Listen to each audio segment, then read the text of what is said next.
नमस्कार खबर जबर को स्वागत करुछि मु उदित। एलएसी रे पुणी चीन भारत सैन्यों मध्य संघर्ष सिक्किम नाकुलारे 3 दिन तले यह संघर्ष घटी सूचना मिली। एथिरे उभय पक्षर किछि सैन्य आहत होइछन्ति। लद्दाख विवादर समाधान लगी आलोचना चली बेले पीएलए रो उग्र चरित्र पुणी थरे पदाक आसीछि। सेपटे गतकाली मोल्डोरे बसिथिबा कोर कमांडर स्तरीय बैठक रे भारत सफा सफा सुनाई देछि सीमा को पूरा खाली कर, पूर्व स्थितावस्था फेराई आण, तापरे जहा हेबो।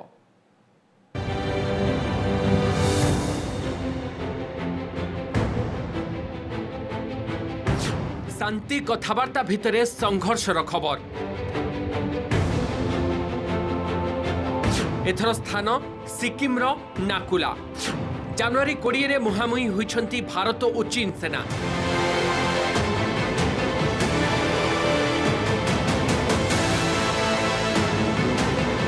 चीन जवान एलएसी डेई भारतीय सीमा भितर को प्रवेश लगी उद्यम करिबारु भारतीय जवान ताकु विरोध करथिले। फलरे उभय पक्ष मध्य धस्ताधस्ती होइतिला। एथिरे उभय पक्षर सैन्य आहत होइतिबा सूचना मिलिछि। तेबे स्थानीय कमांडर हस्तक्षेप पर एहार समाधान होइतिला। समुद्र पतन ठारू 5000 मीटर उच्चरे थिबा उत्तर सिक्किम एही बरफावृत सीमावर्ती अंचल नाकुला लद्दाख पूर्वरु मध्य रही आसीछि विवादर शीर्ष रे। अनेक थर एठारे मुहांमुही होइछन्ति पीएलए और भारतीय सैन्य। 2020 मे 9 तारिख रे उभय पक्षरु 150 अधिक सैन्यों मध्य एठारे संघर्ष घटिथिला। सेपरि उभय पक्षर अति कम रे 10 जन लेखाएं सैन्य आहत होइथिले। वो चाहता है कि केवल और केवल हिंदुस्तान जो है वो पेगोंगसो इलाके से पीछे हटे और फिंगर के 4 के ऊपर के इलाके जो उसने कैप्चर किए हैं उनसे पीछे हटे। और टॉक्स से 5 दिन पहले नाकुला में उसने 18 जनवरी को और 20 जनवरी को फिर से घुसपैठ की कोशिश की। दोनों देशों के ट्रुप्स के बीच में मुठभेड़ हुई। कहा जा रहा है कि दोनों देशों के माइनर इंजरीज हुए, लेकिन वास्तव में चाइना के हमारे 3 से 4 सिपाही जो है घायल हुए और चाइना के 15 से 20 सैनिक जो है घायल हुए।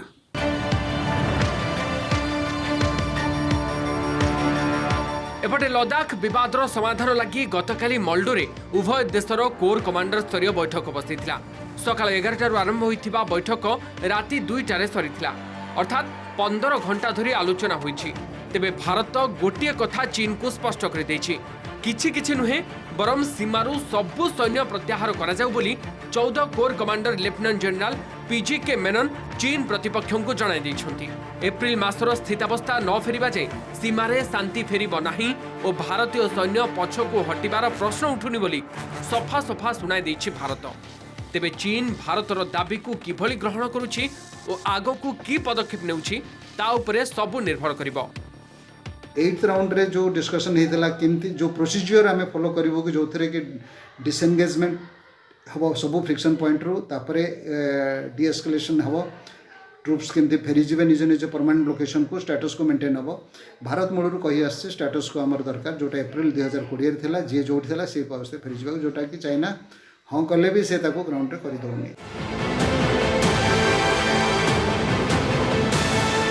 Bureau report OTV.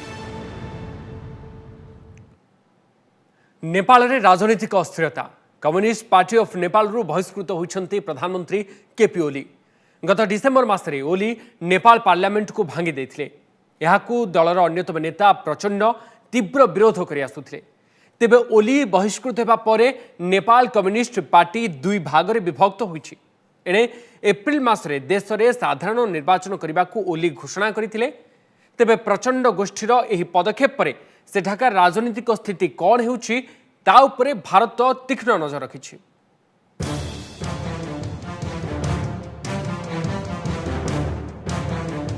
हिमालय भूखंड नेपाल रे पुणी राजनीतिक हटचमट।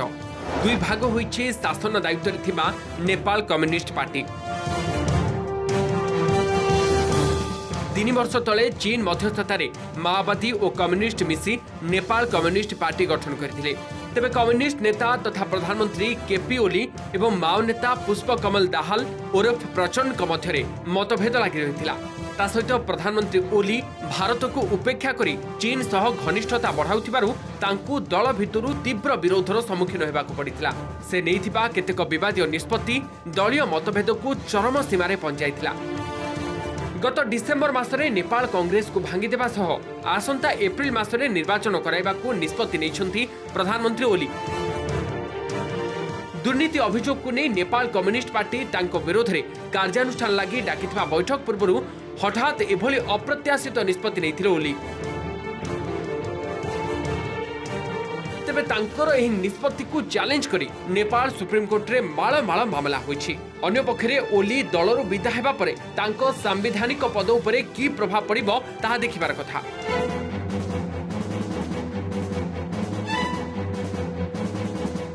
से नेपाल कांग्रेस सहायतार काम चला प्रधानमंत्री भाव में एप्रिल जाए काम करेंगे ना इस्तीफा देवे ताहा स्पष्ट होइनी। अन्य पक्षरे राजनीतिक व्यापार रे हस्तक्षेप करिबो नाही बोली नेपाल सेना स्पष्ट कर दैछि। एभली क्षेत्र रे नेपाल राजनीतिक स्थिति उपरे भारत तीक्ष्ण नजर रखिछि। नेपाल का जो आंतरिक मामले हैं, आंतरिक एक स्थायित्व है, उस पे काफ़ी ठेस पड़ेगा और आने वाले दिनों में मुझे लगता है वहाँ पे इंस्टेबिलिटी और बढ़ेगी। और इसी सिलसिले में मैं ये भी बताना चाहता हूँ कि चीन का वहाँ प्रभाव जो है काफ़ी बढ़ रहा था और चीन की जो कम्युनिस्ट पार्टी है उसने अपने संबंध जो नेपाल कम्युनिस्ट पार्टी के साथ बहुत प्रगाढ़ बनाए हुए थे और चीन ये प्रयास कर रहा था कि नेपाल कम्युनिस्ट पार्टी यूनाइटेड रहे, विभाजित ना हो। चीन का रोल जो है वो आगे और बढ़ेगा। तो भारत सरकार को इस इशू के बारे में बहुत सोच समझ के कुछ ठोस कदम उठाने पड़ेंगे।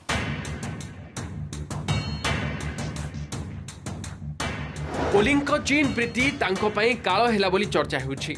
अन्य पक्षरे भारतर शाणित कूटनीति चीन प्रभाव को सफलतार सहित प्रतिहत करिपारिछि। कारण 2015 रे नेपाल यार संविधान संशोधन करने सह निजको धर्मनिरपेक्ष राष्ट्र घोषणा करिथिला। एहाकू सेतेबेले नेपाल रे जोरदार विरोध करा जायथिला। तेबे नेपाल भारतीय अंचल कालापानी एवं लिपुलेख को निजर दर्शाई नुआ मानचित्र जारी करबा परे दुई देशर संपर्क रे तिक्तता चरम सीमारे पहुंचीथिला। मात्र दल भितरु समर्थन न पाइबा परे प्रधानमंत्री ओली निज आभिमुख्य बदलाइबाकू बाध्य होइथिले। फलरे गत वर्ष अगस्ट 15 रे ओली प्रधानमंत्री मोदी को फोन करी स्वाधीनता दिवसर शुभेच्छा जणाइबा सहित विभिन्न द्विपाक्षिक प्रसंग रे आलोचना करथिले। सेपरी गत सप्ताह रे नेपाल वैदेशिक मंत्री प्रदीप कुमार गेवाली भारत आसी केंद्र मंत्री एस जयशंकर सहित विभिन्न प्रसंग रे आलोचना करबा सह भारत नेपाल संपर्क किभली आहुरी दृढ़ होई परिबो ता उपरे गुरुत्वारोप करथिले। अन्य पक्षरे भारत कोविड लड़ाई रे नेपाल को आरंभरू सहयोग करि आसिथिबा बेले निकट रे मागणा रे टीका पठाई नेपालवासींकर मन चिनिबाकू उद्यम करिछि। Bureau report OTV. राति पाहिले 72तम साधारणतंत्र दिवस पालिब सारा देश। साधारणतंत्र दिवस समारोह पाई राजधानी दिल्लीर राजपथ रे समस्त प्रस्तुति चूड़ांत होइछि। एथर कोरोना महामारी लगी साधारणतंत्र दिवस समारोह रे सामान्य परिवर्तन करा जाइछि। कोरोना महामारी विपद को नहीं साधारणतंत्र दिवस रे अंशग्रहण करुथिबा कंटिजेंट सह प्रज्ञापन मेढर संख्या को ह्रास करा जाइछि।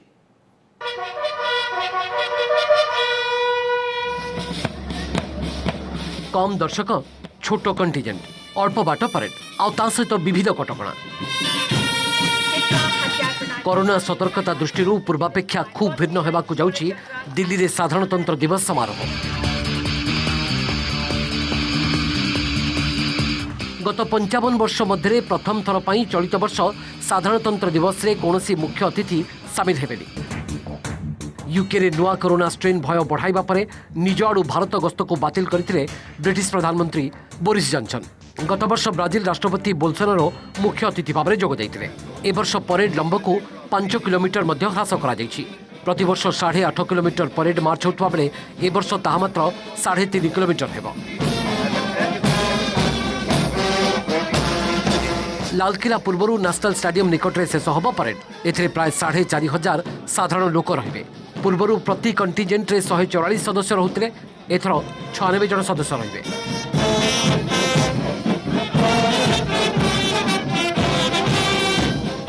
एथर राजपथ रे सेना और अर्धसामरिक बाहिनीर motor bike dare devil stunt मध्य देखा मिलबनी। साधारणतंत्र दिवस में अंशग्रहण करुवा कलाकार संख्या 600 रु कम जाई 401 कर दिया जायछि। तेबे प्रज्ञापन मेढ़ संख्या 32 को बढ़ाई देछि। तेबे सेगुड़िक लाल किला रे आउ पूर्व भली प्रदर्शित हेबनी। गत वर्ष साधारणतंत्र दिवस समारोह में सामिल होते 1,25,000 दर्शक। तेबे चलित वर्ष दर्शक संख्या 25,000 को कम जायछि। काहाकू छिड़ा होई देखिबाकू अनुमति दियाजिबनी। दिल्लीवासी को घरे रही टीवी रे समारोह देखिबाकू अनुरोध करा जायछि। सेहीपरि 15 वर्षरू कम शिशुंकु मध्य कोरोना दृष्टिरू परेड स्थल को बारण करा जायछि। परेड रे स्कूल छात्र छात्री मध्य सामिल हेबेनी। पूर्वरू जातीय साहसिकता पुरस्कार पाइथिबा छात्र छात्री परेड रे सामिल होतुवा बेले चलित वर्ष सेमानकु मध्य अनुमति दिया जायनि। अवसरप्राप्त सेना कर्मचारी को मध्य परेड स्थल को जिबाकू बारण करा जायछि। गणमाध्यम प्रतिनिधि संख्या 300 रु 100 को ह्रास करा जायछि।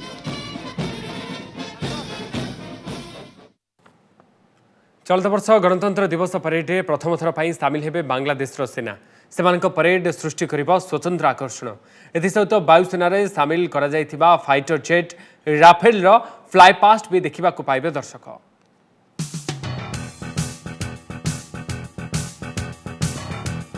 चलित वर्ष गणतंत्र दिवस परेड में सामिल हेबे भारतर प्रथम महिला फाइटर पायलट।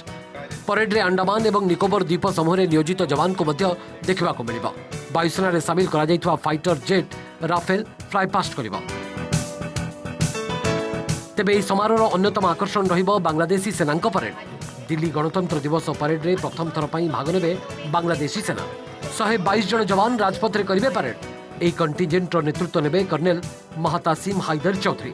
1971 स्वतंत्र बांग्लादेश गठन में भारतीय सेनार भूमिका को से प्रशंसा करने सहित निज कृतज्ञता जणाइछन्ति। राजपथ रे भारतीय सेना सहित परेड पर सुजोग मिलिथिबारु एहा बांग्लादेश पर सम्मान बोली कहिसेंति कर्नेल चौधरी। परेड रे बांग्लादेश रो दुईटी कंटिजेंट भाग नेबो। गोटिए कंटिजेंट मार्च पास्ट करबा को थिबा बेले अन्यटी मिलिटरी बैंड प्रदर्शन करिबो। 2016 गणतंत्र दिवस रे फ्रांस रो सेना और 2017 रे यूएई रो सेना दिल्ली राजपथ परेड रे भाग नेथिले।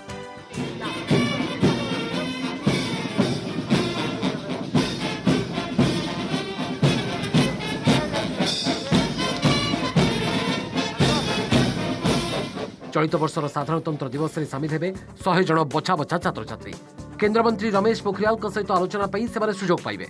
तेबे कोरोना सतर्कता भाव में परेड स्थल में लॉन रे कार्यरत समस्त कर्मचारी कोविड टेस्ट होईछि। परेड स्थल में गेट गुड़िक मुतयन जवान पीपी किट पिंधिबा सहित थर्माल स्कैनर रखिबे। वीवीआईपी सुरक्षा दायित्व में गार्ड सप्ताह पूर्व कोविड टेस्ट करा जायछि एवं संगरोध में सेमानकु रखा जायछि। परेड लगी राजधानी दिल्ली में 5 स्तरीय सुरक्षा व्यवस्था करा जायछि। प्राय 40,000 जवान मुतयन होइछन्ति। कृषक आंदोलन को दृष्टि रखी सिंगू टिकरी और गाजीपुर अंचल में आईटीबीपी और सीआरपीएफ रो जवान को मुतयन कर दिया जायछि।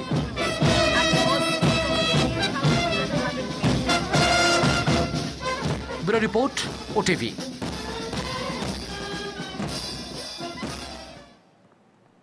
आज डिजिटालाइज है भारतीय नागरिकों भोटर परिचय पत्र।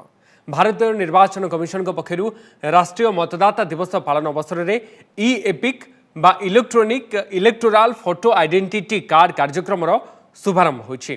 फल नागरिक माने पीडीएफ फॉर्मेट रु निजर भोटर कार्ड डाउनलोड करि परिबे। आसंता विधानसभा निर्वाचन में भोटर कार्डर यही डिजिटाल वर्जन को व्यवहार करि परिबे नागरिक। नुआ दिल्ली रे आयोजित उत्सव में राष्ट्रपति रामनाथ कोविंद यार उद्घाटन करथिले। आउ चिरीबनी कि हजिबनी भोटर कार्ड बिना चिंतारे सबुबले हाथ मुठारे रखी हेबो निज परिचय पत्र।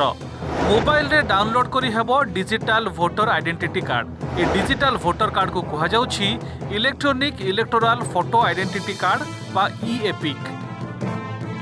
आज एकादश जातीय मतदाता दिवस रे ई एपिक व्यवस्थार शुभारंभ होइछि। नुआ दिल्ली रे इलेक्शन कमिशन ऑफ इंडिया पक्षर आयोजित स्वतंत्र कार्यक्रम में सम्मानित अतिथि भाव जोगदे ए व्यवस्थार शुभारंभ करिसेंति केंद्र आईन मंत्री रविशंकर प्रसाद। ए कार्यक्रम में मुख्य अतिथि भाव जोगदे जातीय पुरस्कार प्रदान सह हेलो वोटर्स डिजिटल रेडियो शुभारंभ करथिले राष्ट्रपति रामनाथ कोविंद। एथिसह देथिले कोई मतदाता न छूटेर आह्वान शुरू किया जा रहा है, जिसका उद्देश्य है हर वोटर से जुड़ना और मतदान की जानकारी देना। रेडियो हेलो वोटर्स को इंटरनेट के जरिए कंप्यूटर, मोबाइल या फिर किसी स्मार्ट डिवाइस पर कोई भी कभी भी कहीं भी सुन सकता है। रेडियो हेलो वोटर्स हर वोट है जरूरी। रेडियो हेलो वोटर्स, हर वोट है जरूरी। सभी को स्मरण कराना चाहूंगा कि हम सभी को मतदान के बहुमूल्य अधिकार का सदैव सम्मान करते रहना चाहिए। मतदान का अधिकार कोई साधारण अधिकार नहीं है। दुनिया भर में मतदान के अधिकार के लिए लोगों ने बहुत संघर्ष किया है। प्रायः सरलता से प्राप्त उपलब्धियों का मूल्य जल्दी समझ में नहीं आता। प्रचार में हर जगह कि हमारा आई कार्ड खो गया, हम क्या करें, वहां जाओ। तो एक बार मेरी आपसे चर्चा हुई थी और आज डिजिटल आई कार्ड आया है, तो आपका बहुत अभिनंदन। इसका पूरा प्रचार होना चाहिए। एंड सबसे मुझे प्रसन्नता हुई है कि आपकी इन हाउस टीम ने इसको बनाया है, तो मुझे देश के आईटी मंत्री को बहुत प्रसन्नता है। 1950 मसीहा जनवरी 25 प्रतिष्ठा होइथिला देशर निर्वाचन कमिशन। तेबे 2011 मसीहारू आज दिन को जातीय मतदाता दिवस भाव पालन करा जाउछि, जहाको आरंभ करथिले तत्कालीन राष्ट्रपति प्रतिभा पाटिल। मतदाता सेमानक कर्तव्य, दायित्व और अधिकार संपर्क में सचेतन करने एवं अधिकरू अधिक युव भोटर को मतदान प्रक्रिया सामिल करने यह दिवसर उद्देश्य। आज 11तम जातीय मतदाता दिवस में ओडिशारू 7,71,123 नुआ मतदाता सामिल होइछंती। बहुत खुशी थर्ड जनरल मात्र मोरी नाला ना मुझे जमी पब्लिक लोग जमी मान्यता समस्त पाती मुझे आज गोटे पाई बहुत खुशी अच्छी। सब लीडर कर कैपेसिटी भी निजे जज करवा, तो सेटा गोटे माने गोटे बहुत बड़ा अपॉर्चुनिटी हमको दिया निज रेस्पॉन्सिबिलिटी भी आम देश बहुत बढ़ी जाऊँगी। आमर बहुत एक्साइटेड लगुच माने जन भी पढ़नी मुझे 18 इयर्स रही, तो यंगेस्ट माने सिटीजन ऑफ इंडिया देन एबे मु एलिजिबल भी अच्छी वोट दबा को। आम निज पेरेंट्स मानक आम देखुँ से वोट दौरान क्या केमी कौन वोट दौरान आम एबे आम निज इच्छा आम वोट दे पारिबु, तो बहुत खुशी लगुच।